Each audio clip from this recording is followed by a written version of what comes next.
In this series, we are taking diversity in scuba head on.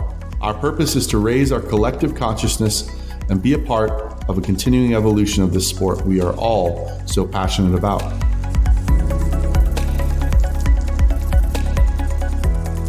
We recognize that this topic may be controversial for some. We hope you'll stick around and learn with us from this journey of stepping into other people's shoes. These conversations are important to have out loud so we can grow together. Be sure to subscribe to get the latest episode and join the conversation in our Facebook group. And that's facebook.com/groups/the dive table.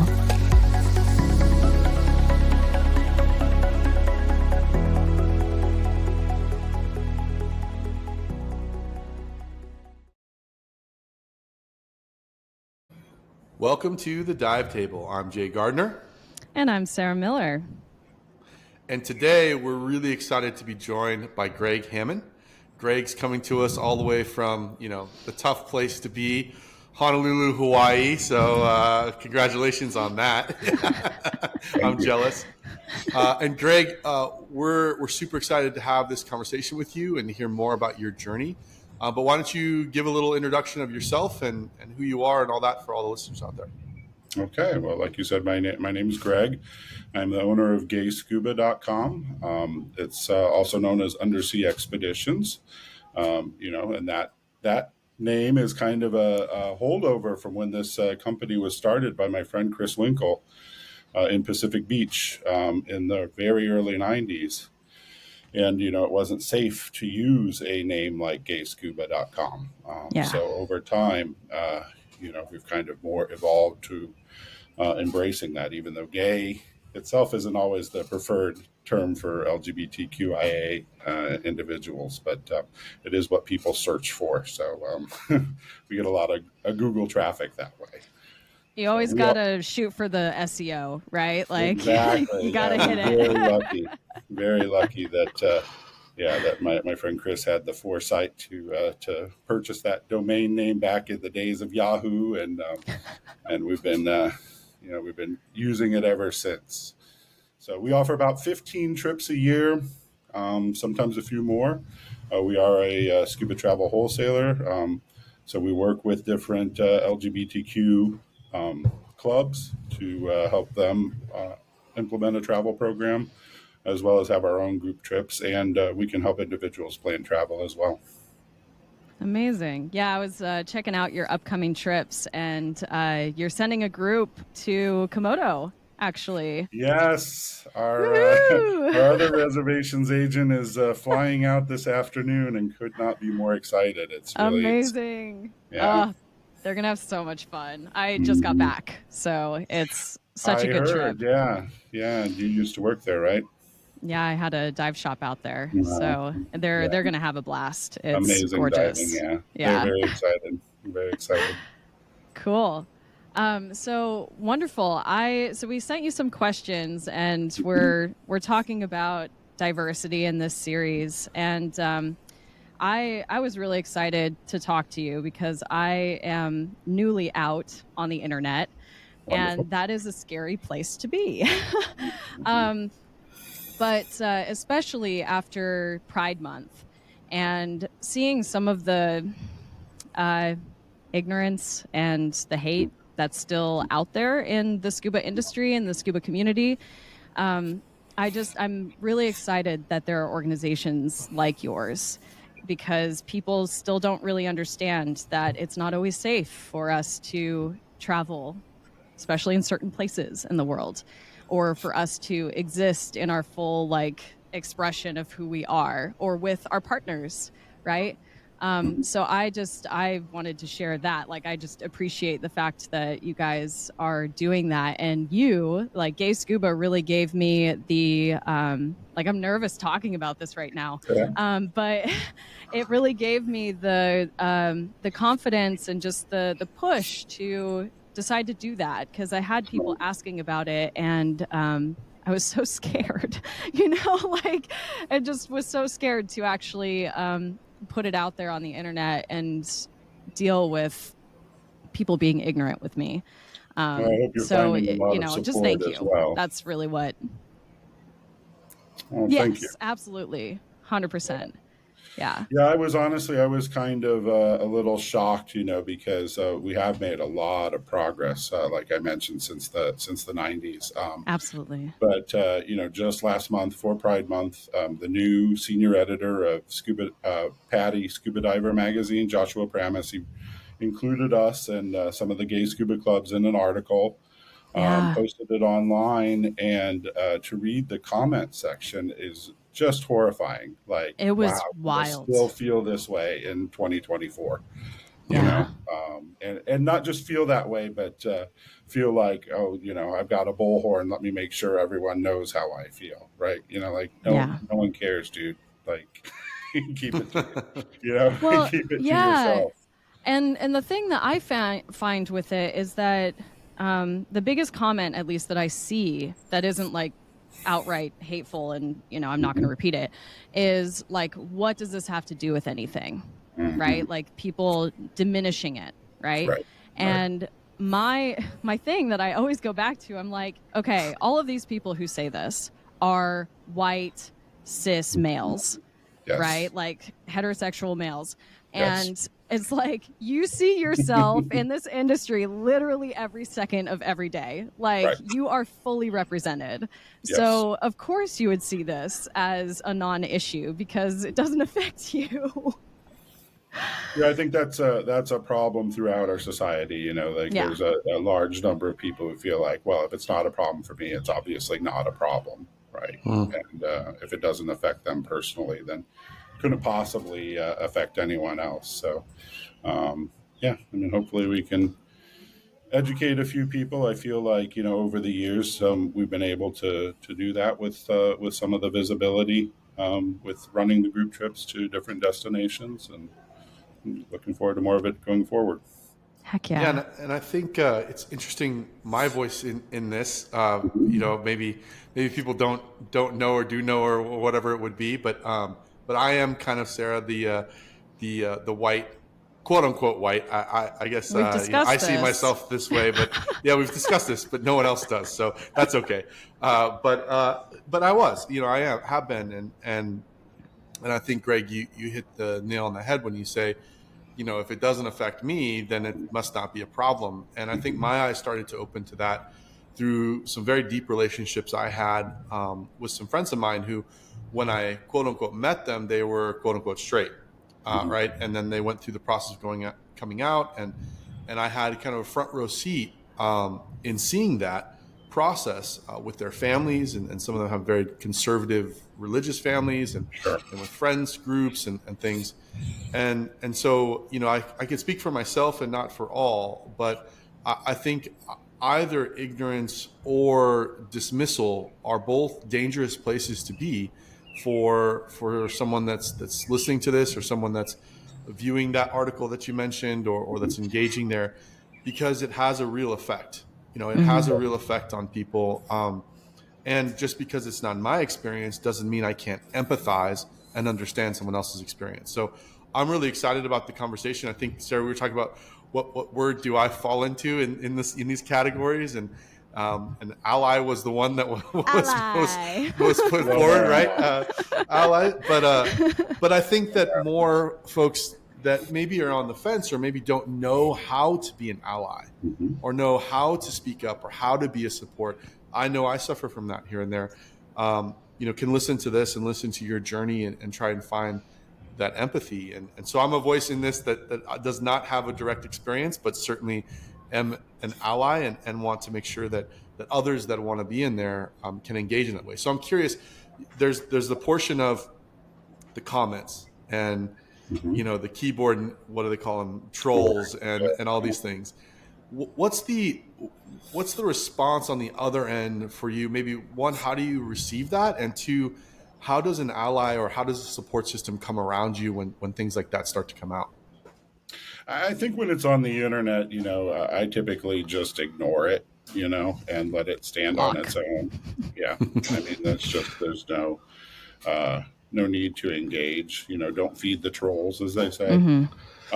What I would say, to your question of how to be an ally, I think It would be wonderful if more people were willing to to step up and say, hey, dude, that's not cool. When someone, in a personal setting, especially on a dive boat, when someone thinks it's funny to make a joke about identifying as or pronouns, or what, like, it's not your place to I don't mean you, Jay, but it's none of our place. It's not even my place to make a joke about identifying as trans, whatever.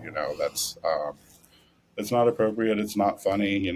I got plenty of things about myself that I can joke about. I don't need to have fun at someone else's expense. And so I always appreciate when allies are willing to step up. I have a very good friend and dive buddy. His name's Cliff McTavish, and he has always been a wonderful ally. Straight as an arrow. And because he says, hey, discrimination is not cool. It's not cool to say the things you're saying at the firehouse, where he's a volunteer firefighter. People will like accuse him of being gay. Like it's a that, bad like there's thing. even anything wrong with that. Yeah. And, Right.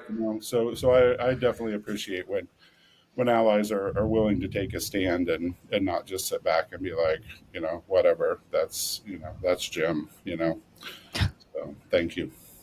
Yeah. Yeah. Absolutely. So I would love to get into some of our questions that we sent you just to get some more history and everything. So we got a little bit about your experience as a queer person. I don't know if you like that word, but I use it all the time. But as a queer person in the diving industry, like what has been your experience, like even outside of gay scuba? Well, I'll be honest. I'm not of that first generation that fought the really tough battles. Right. I've certainly experienced homophobia. I think every queer person has. Especially like on dive boats, and one of my ways of dealing with that was to go where the love is, go where the acceptance is, and I became very involved in different LGBTQ scuba clubs, and organizations. And I want to give a shout out to the Barnacle Busters of LA and Southern California, and my mentor R.A. Buck, who has certified hundreds and hundreds Did we lose him? of LGBTQ divers of all different colors and financial means. I think clubs are a fantastic resource. They can lend gear, they can offer local diving. They have a very important place in our community, and so frankly, after I had enough. I got certified in Florida, and and at the time, like, this was in the mid 90s, and Miami Beach was, the gay mecca of the world, and even there I would hear, the really old ignorant comments about, oh, I got to watch my butt, and, stupid things like that. Um, and, so like when I moved to California, I was like, yeah, enough of that. I'm going diving with, there are other, we didn't say queer at the time, but there are other queer people out there, doing this. I'm going to go with them. And I did that. And then I found Undersea Expeditions and began traveling with them on the more exotic trips. And, I'm the Remington Razor guy of gay scuba. I liked it so much, I bought the company. It's awesome. Can I ask a quick follow up to that? You mentioned the local clubs. And I'm just curious, if you're listening out there and perhaps, this is something that you didn't know existed. What's kind of the layout there? Is it common in most of the diving communities where divers are active? Is it only in certain areas? I mean, kind of where's the layout of these clubs in terms of people getting involved and how they operate? Well, unfortunately, they have been kind of diminishing over time. Like a lot of our, even prior to COVID, of course, with just with the way people live on the internet today, and there were clubs in every major city, and today there are fewer and fewer. Barnacle Busters in SoCal is definitely one of the more active ones. Northern California Rainbow Divers out of San Francisco, still is quite active, both travel and diving locally in Monterey.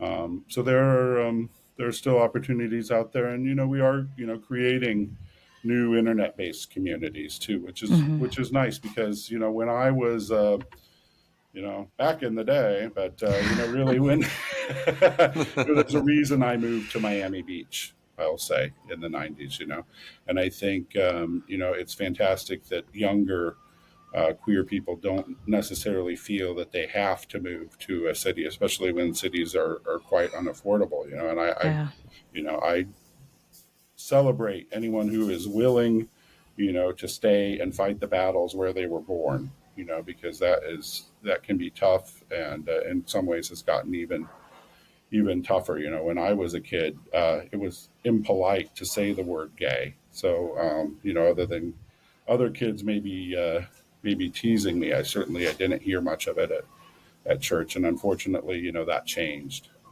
And for some reason, a lot of people think that it's picking on trans kids, for example, is fair game, which I find just absolutely horrifying. Like, these are Yeah. children, and we all need to protect them. So, Yeah.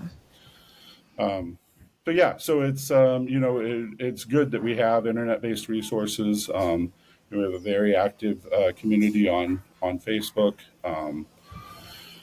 and a very active page on Instagram, and people are able to connect and find each other, and then meet and go diving and have fun. Absolutely. So I'm curious because I haven't, I haven't been out for a very long time.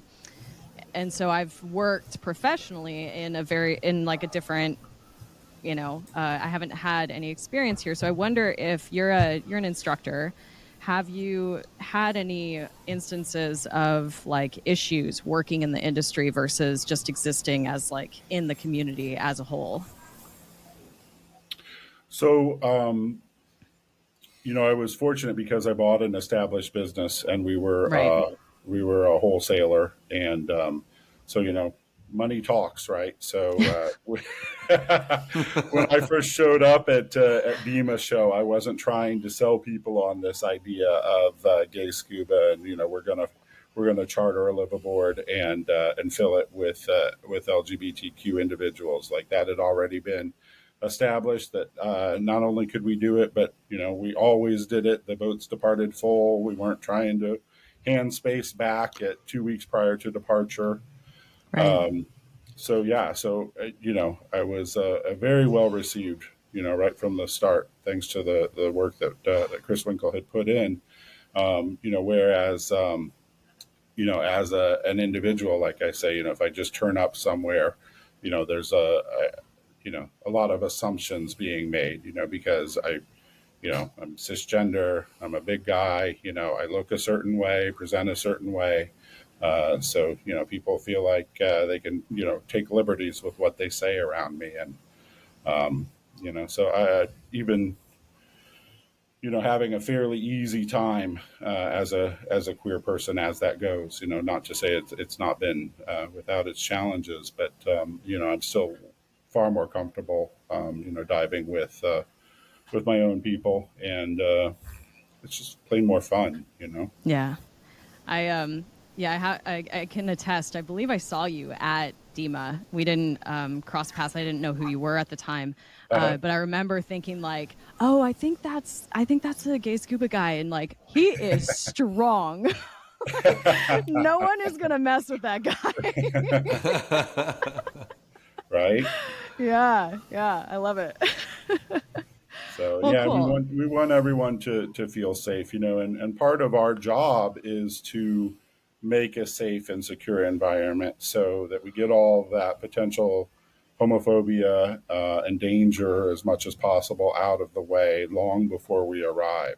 So I will say there are still destinations where we are not welcome, Yeah. and people have perhaps phrased it nicely, And and I appreciate the heads up. I don't need to go where I'm not welcome. Mm-hmm. Um, but yeah, so places like I'll call them out. Dominica is an island that we have visited once. We were, in fact, what happened. This is 2006. We had a trip all scheduled, and the dive operator and hotel came back to us and said, listen, I'm sorry, but we got some backlash just even from booking you, and so it wasn't exactly last minute, but say 4 months out, I found a small Belgian-owned resort that was happy to take us in, and we had to switch Wow. the reservations, and because people had already bought plane tickets to Dominica, and Yeah. and I'm sorry to say that the situation there, as far as I know, has not changed a lot. We've had reports back. We even had a dive operator from Bonaire who went there and was like, oh, we're going to be there. It's going to be great. You can come back. And he got there and he was like, wow, yeah, Greg, probably better to just continue to stay away until you're welcome. And Dominica, there are a lot of other places for us to go in the Caribbean. So get your act together, and and we'll be back Right. someday when Yeah. we're welcome.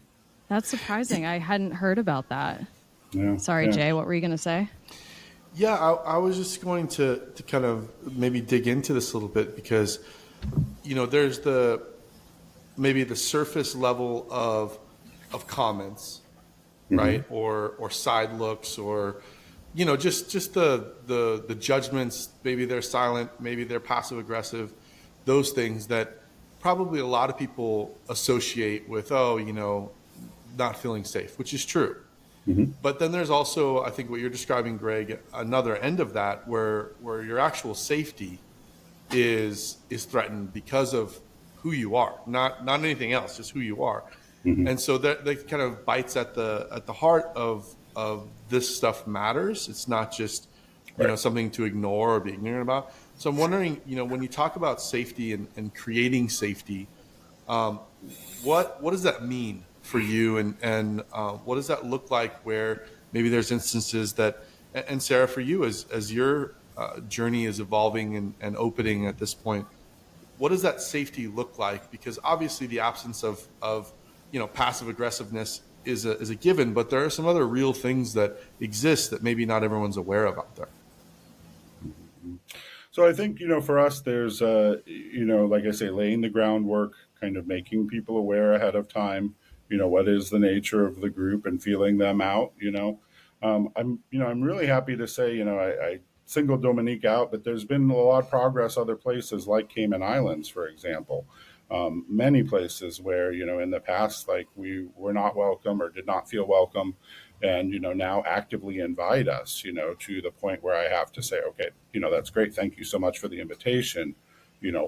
Why should we go there? What do you have to offer, right? So but as far as safety, I think that's another excellent point, Jay, about where to be an ally, the dive operators uh, should not be dismissive of those concerns. Yeah. And likewise, again, that's something that I need to, as a cis white male, I also can't be dismissive of concerns women might have, or trans folks. Like that's it's about listening, right? Mm-hmm. And also situational awareness, reading the room, and I think situational awareness is so important in scuba diving, like just kind of recognizing what's going on and paying attention. So yeah, but largely, we address it with some prep work, and safety in numbers. I really feel like, for example, we catch flack for taking people to Egypt, which is fantastic diving, and anyone who's been diving for a long time is going to be interested in what they might see in the Red Sea. And then people need to make a decision for themselves, whether they're, what their comfort level is in traveling there. But there's been a lot of people where I'm able to assure, We can go there as a group. You're going to be safe. We've got people who care about us and will take care of us and make sure that we're safe. And quite honestly, any Westerner is already just seen as different. So we're not really that different, and how can we, some people are going to go to the Red Sea anyway. So how can I make it so that they are safe and comfortable going there? So. Yeah. I mean, I think it always comes to that balance, right? Of like being safe and mindful of where you're going, where you want to go, but then also like living, Right. right? Like it's that. Obviously you never want to put yourself into danger, but like Sure. we can't be afraid all the time. We have to live, and like you said, the diving there, I want to go there so bad. So maybe I'll need Join to. us. We're going Yeah, next June. maybe I'll have to do that. Because that sounds like so much fun. I love hearing how you guys manage that, because I know, at least for me, I'm again so new to this. The reason why I put on my trip in Baja is because I'm so familiar with that place. I've spent the last 2 winters down there. I saw that you guys Yes. run a trip there, and like my Yes. dive shop that I work with, which I think you guys work with Dive Ninjas as well. Yes. One of their instructors is a lesbian, and I'm just like, I love this. Like the whole vibe is great. It feels good. So like I feel comfortable with that, but I feel like as an individual, I wouldn't know how to go about going anywhere else. Like I think I would be a little bit nervous, and I love that you guys have the resources. You've been doing this for so long, and that you offer these trips. And I've seen that you have, Yeah, we're women's really only building trips, off of 30 and years of experiences. that you're, yeah. Oh, sorry, I kind of No, cut out. you're good. You're good. You're good. No, I just love that. I love that you guys are expanding, because I think a lot of people maybe hear gay scuba and see some of your trips and maybe think that it's mostly just gay men. And so I think it's very cool that you're providing, spaces for women and for all people in the community. Right. Yeah. Well, thank you. Thank you. Yeah. Yeah, maybe when we get into some of the diving, I think a portion of it too. I mean, one of the sayings I tend to live by is, you'll tell me the whole truth and nothing but the truth the minute I see you under the water. Because that's all you need, right? You can see someone on the water, and the whole story's there as a diver within the first few minutes of diving with somebody. And so I think, again, maybe to raise the voice of the ally, I may be wrong, but please correct me if I am. But when it comes to the diving, we're all equal under the water, right? We're all there under the water exploring something that, like the Red Sea you mentioned, that we're all absolutely thrilled to be in an environment like that. And so I think, again, going diving as an ally with, for example, Greg, you and I get in the water together and go diving is not any different than me getting in the water with one of the trolls that seems to want to say their comments, right? Other than what happens on the surface. So I think maybe that's a good thing to talk about too, in terms of diving, that there isn't a special, LGBTQ way of diving versus, a different diving, or I probably just totally messed that all up, right? No, it's all yeah, good. terrible, right? ally with the bad vocabulary. But I think that's an important component of this too, is the actual diving, and the love for that is something that unites us across all different walks of life, whatever that might be. So maybe, Greg, if you've got some stories maybe for you, this is always a really tough one, but maybe a top 3 dive that comes to mind. What was one of those top 3 that came to mind that just blew your mind from the diving perspective? I mean, I've always had fantastic dives at Blue Corner in Palau. Absolutely one of my very favorite places to dive. I'm a big fan of sharks. Large marine life. size queen, if you will. Um, so so I tend to really love those destinations. Galapagos, Palau, Red Sea. Especially when we can see the oceanic white-tip sharks. That's Mm. really thrilling. I'm drawn to those destinations, and those kind of really exciting dives. Yeah. Um, I am right there with you, and I want to go to those places so bad. Like you just listed a Yeah, list like Galapagos, that. yeah, Yeah, oh, for sure. Galapagos. Oh, I want to do it so bad. Um, but I think what I want to touch on with what Jay mentioned about us, all being the same underwater, and I think that's Mhm. where a lot of people get this idea of like this doesn't matter or whatever. Right. But um, the thing is that especially for people who may be interested in the sport, like I find that there is a big barrier to entry, Hmm. kind of like we've had a discussion about race. And it's like, if you don't feel comfortable with the people who are doing the sport, you're never going to actually do the sport. Right. So, like, my trip actually came about because I was camping. It was so random. I was on a beach in Bahia Concepcion, so like in the Gulf of California, and this person came up to me and we started talking, and I was telling them, my life story, what I'm doing, whatever, because it's kind of what you do when you're camping on a beach in Baja. You're like, what have you done? Where are you going? What's your plan? It's like the same, thing over and over again. Um, but it's always really fascinating because everybody has such a different. I mean, it's wild, how all of us get to where we are. And they were talking about uh, turning 50 and wanting to face fears and like go for things that they just never thought that they could do, right? And they just got so excited about the idea of facing fears and like confronting the fear of the ocean.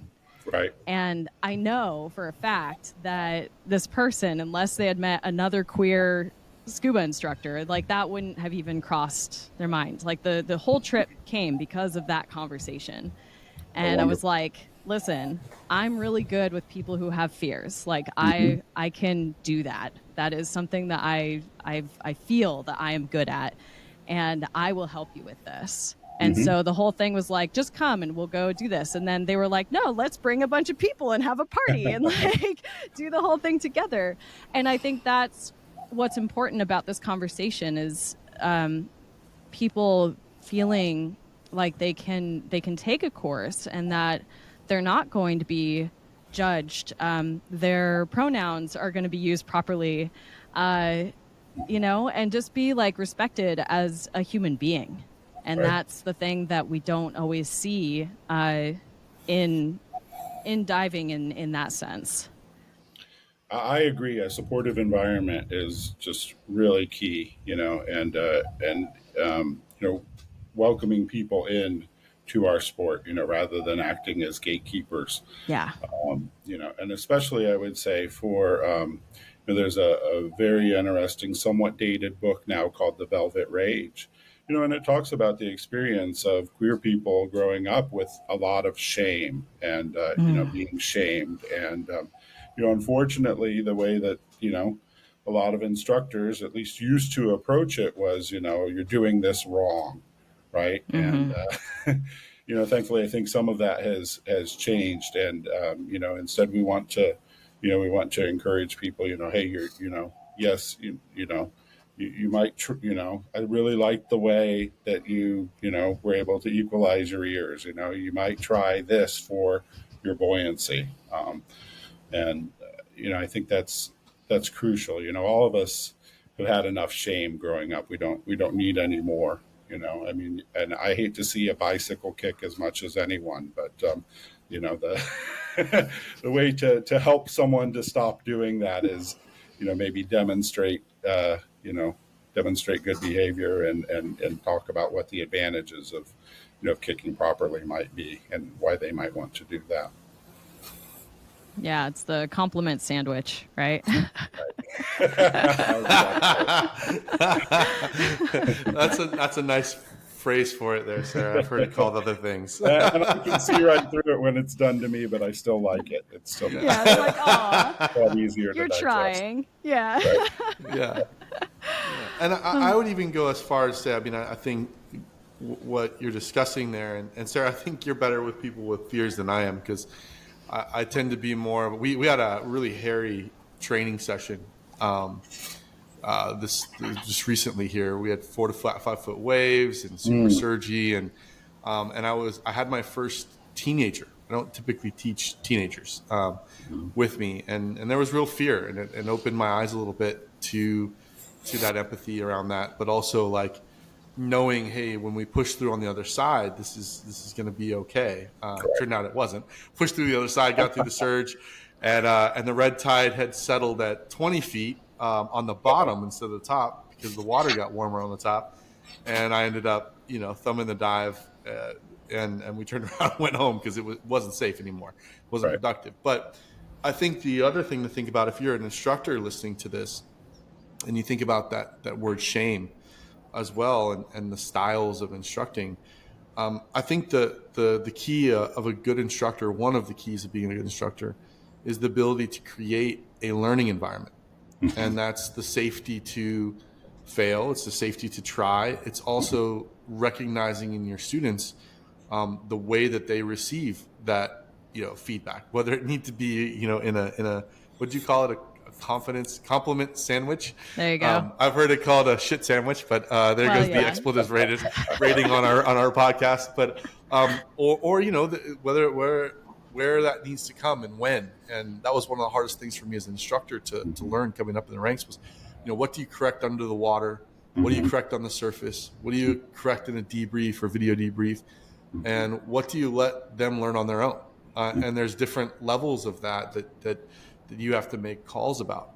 And so I think, again, from an instructor's perspective, when we start to talk about, Sarah, the entry or the growth of a diver who may be feeling unsafe as to be who they are, I think some of that is on the instructor in creating that safe environment and a learning environment for those individuals as well. So I think it's a good call out. It's not just the industry as the people on the dive boats, but it's also the industry as the instructors and the teachers that are so passionate about what they do, understanding the journey there. And that's a unique insight, Greg, that you share about shame, that I wouldn't have naturally come to that conclusion.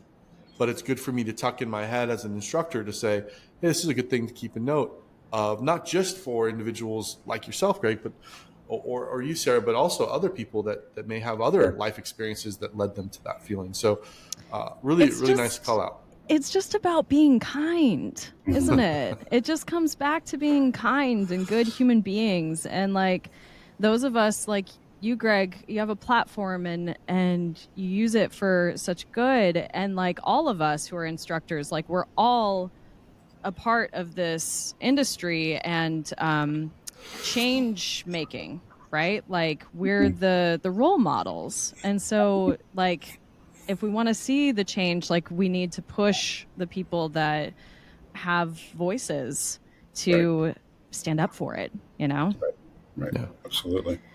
So I would love to hear any other stories or anecdotes or anything else that you'd love to share with us. I'm glad you asked, because I wanted to circle back to talking about Mexico, which I think is a fantastic country, not without its problems, right? But very LGBTQ welcoming, which not everyone recognizes or knows about. And I have a funny story. A number of years back, a resort in Cozumel that we had used for years, that had hosted many other LGBTQ groups, and I speak Spanish, and and I was sitting in the back with this little Mayan god of a dive master, and just adorable guy. And, and I made a joke like, soy maricon. And he's and he was like, we don't use that word anymore. Oh, Which I found so sweet and endearing, yeah. because it meant that not only had the resort taken the time to explain to their staff, like what are appropriate terms, um, but they'd really even taken it to heart, and and he recognized that was a slur, and um, that there were better ways to express ourselves. So I was like, yes, duly noted. Thank you. Uh, It's amazing. Oh, I love that. yeah. So we have a real soft spot in our heart for Mexico, both the Baja side and the Yucatan side. Hope they're making it through the storm okay. Yeah, the hurricane is blowing through. Yeah. Scary stuff. Yeah. Yeah. You mentioned a few other places that you love. Is there another, like, just country in general that you really appreciate for, like, their welcoming and just sort of attitude towards us groups? For welcoming, I mean, you just cannot beat, of course, the Netherlands, right? The Caribbean Netherlands, right? Just taking this spirit of tolerance and acceptance of the Dutch, and sharing it in the Caribbean sun is just fantastic, right? So we, Caribbean Netherlands is on our schedule, like, constantly. The next trip is Bonaire in February, so a fantastic time to get out of winter. Airfares are a little high because everyone else in the Northeast has the same idea for President's Day. Yeah.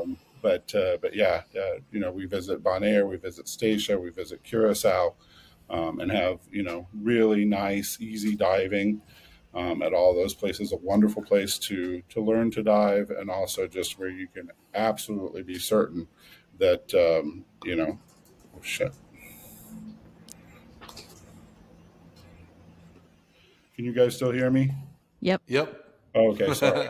No worries. It started to come up. It was offered to force quit Chrome, so I got very worried there. Oh, gosh. No, you're Yeah. good. Anyway, so yes, so the Caribbean Netherlands. I'm very happy to say we go to a small island in the Bahamas called San Salvador Island, which is fantastic for shark diving, and the resort there is family run, and and one of the brothers, one of the five siblings, came to me and said, Greg, I notice a difference in the 15 years that you've been bringing these groups here, and I notice a difference on this small island about people's perceptions of LGBTQ people, Oh. And, yeah. And so I think that's one way where, we can take our privilege, right, of being Westerners, being, mostly, white folks, and, and where I don't have to be as afraid as a local person would, to be out, in the Caribbean, in the Muslim world, and, Yeah. and I can let people experience me exactly like you said, Jay, as a diver, right? And see, like, hey, this guy, yeah, he's a big guy. He kind of runs through his air a little bit fast at times, but he doesn't chase the animals, right? He's got great buoyancy. He's not kicking up the sand on the bottom. He's probably an okay guy. How interesting, that he likes other men, and where that's just one aspect, it's just kind of an aside. And I think we really have changed. We really have changed some people's perceptions, because people, of course, everyone knows LGBTQ people, but whether they know them or not Yeah. is all in, it's in direct relation to how safe they make those people feel. That's right? it. Yeah. Yeah. Yeah, and I want to build on that because, Greg, the way that you phrased that I thought was really important. So yeah, he's a big guy. Maybe he blows through his gas a little fast, but look, he's not chasing the animals. He's not kicking up the sand and ruining the visibility. His buoyancy's pretty much on point. And it wasn't. And he likes men. So what? Mm-hmm. It was how interesting Mm-hmm. he likes men. And it goes back to your point, Sarah, about being a good human being. It's not dismiss. And I think that's a common thing, right? Who cares? At least he's a good. At least he's a good diver, right? That mindset versus how interesting. Let me hear about your story. And again, our sexuality is a part of us. It's not Sure. all of us. And I think that interest and that curiosity is maybe something that more of us as allies, more of us that maybe sit in the non, discrimination Mm-hmm. bunch or discriminated against bunch, can be more curious and be more open to hear. I want to hear Greg's story. I want to hear, not just, oh, so he's a diver. At least, so what? He likes guys. That's still the same dismissive thing. So I Yeah. liked how you phrased that, and I wanted to call that out because I think that's an important mindset shift from so what to how interesting. Thank you. And likewise, when we're in a destination, where people feel safe to do so, we love to hear the local stories, you know, Hmm. again, both good and bad. And, quite honestly, there's a fascinating world out there. And, I'm fortunate, to be able to take people to the South Pacific, diving quite regularly. And, we were just in Fiji. And, there is an entire tradition throughout the Pacific, in Fiji, in French Polynesia, in Hawaii, even, of this third gender. Yeah. Um, and it's everywhere, especially in hospitality, right? I mean, every hotel is going to have a male who presents as a female, and sometimes they pass, other times not. It leaves people with questions. And I think also it's very important to recognize just because we have questions doesn't mean that person is obligated to answer Yeah. our Mm-hmm. questions. But if we can, invite them to share their story, we might learn something. Yeah. Well, and that comes back to just like getting beyond this strict uh, perspective, especially from the United States. Like we have such a box, right, Mm-hmm. of like what is quote unquote normal.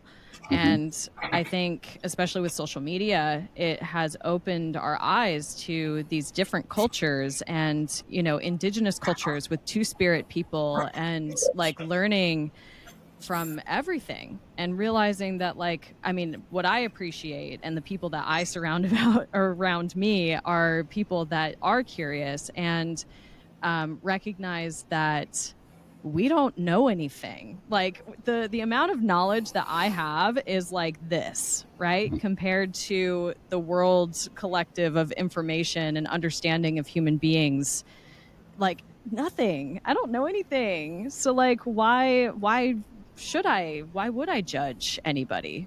And I don't know. It's not something that is widespread, obviously, but I hope that we bring more people into that fold of looking at that, how interesting, and being more curious about things. Mm-hmm. Mm-hmm.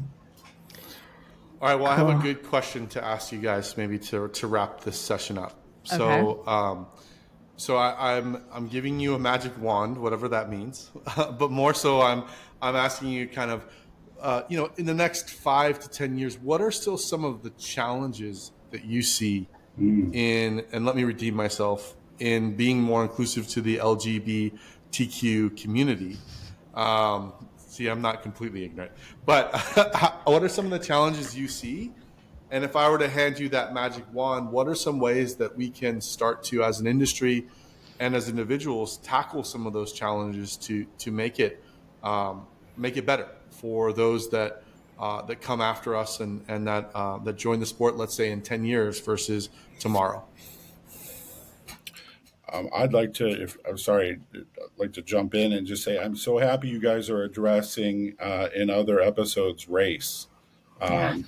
and class, because I think that this sport, if we continue to be, all middle-aged white folks, it's just not going to survive. I think we need to bring younger people in, and younger people, even if they do, look white on the outside, they appreciate diversity. They want to see that, and they want to, They want to know that LGBTQ peers are welcome, even if they themselves are not. And there's a surprising number of people who were raised by by queer parents, and have queer family members, and they are very much a part of our community, as well. And so everyone really needs to feel welcome. We need to invite more people into this sport, and we need to, as a sport, also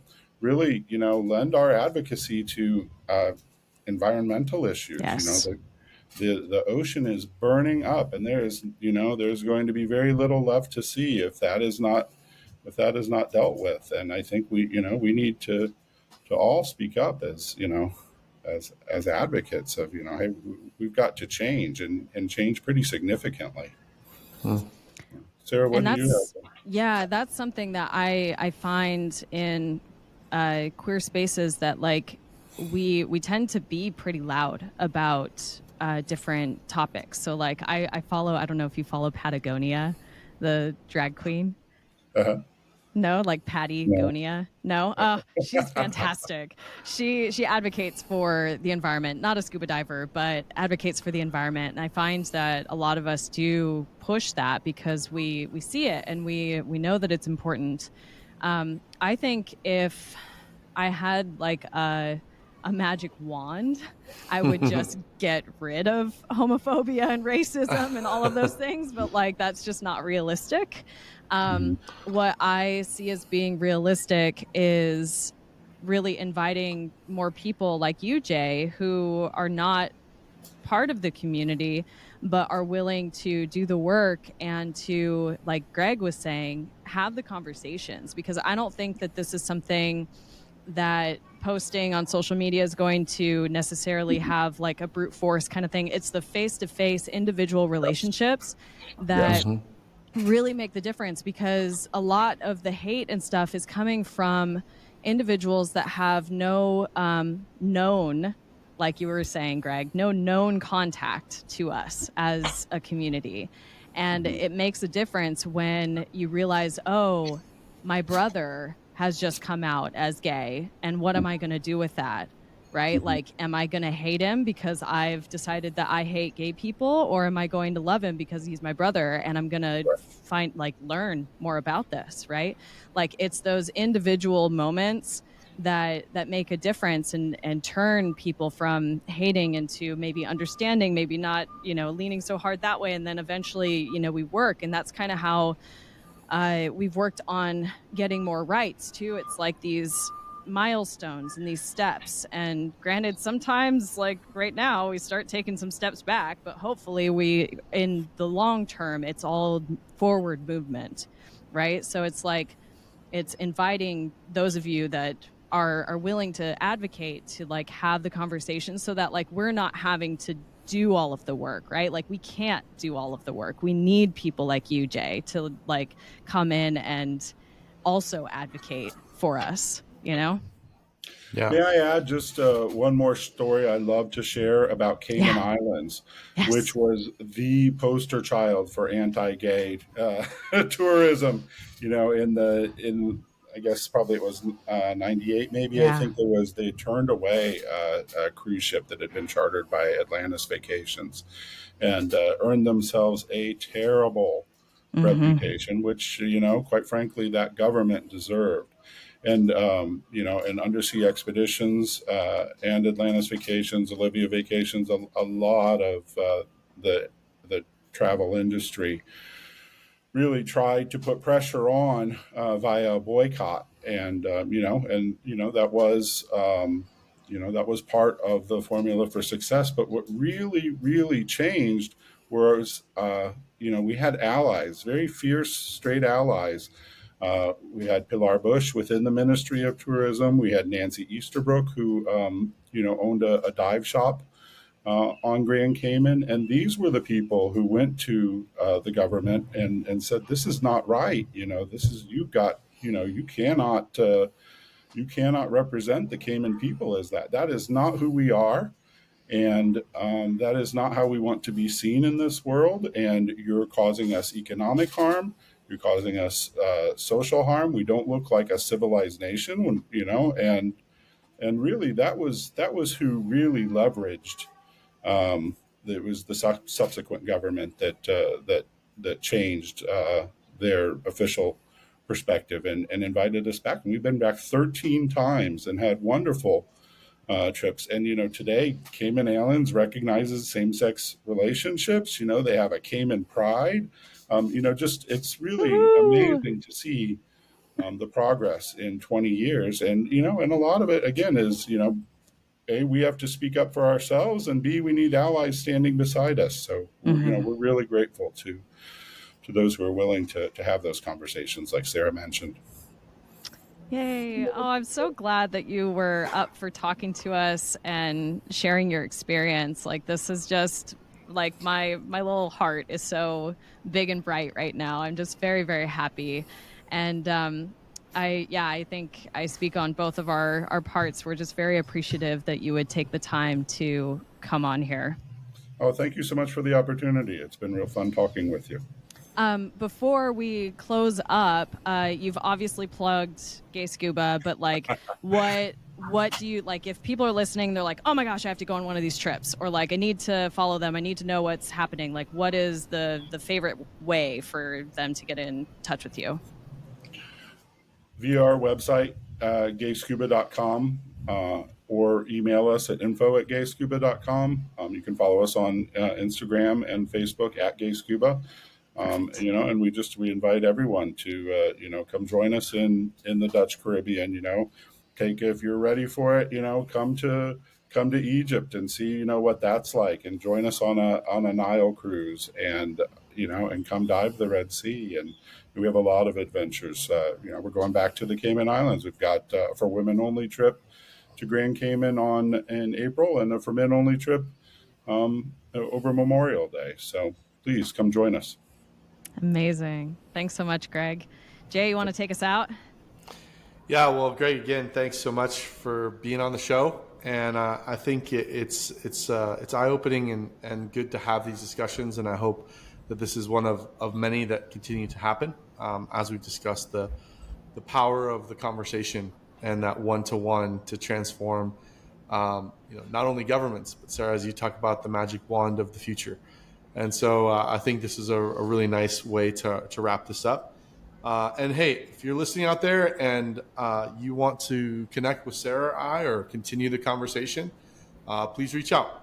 You can reach me at jay@thedivetable.com, or Sarah with an H at thedivetable.com. So join us, but we definitely answer every email that comes through, which is nice. Yeah. And we're getting better at the social media side. So, Greg, thank you again. And again, Greg, gayscuba.com. You can reach him. And we'll see you on the next episode of The Dive Table.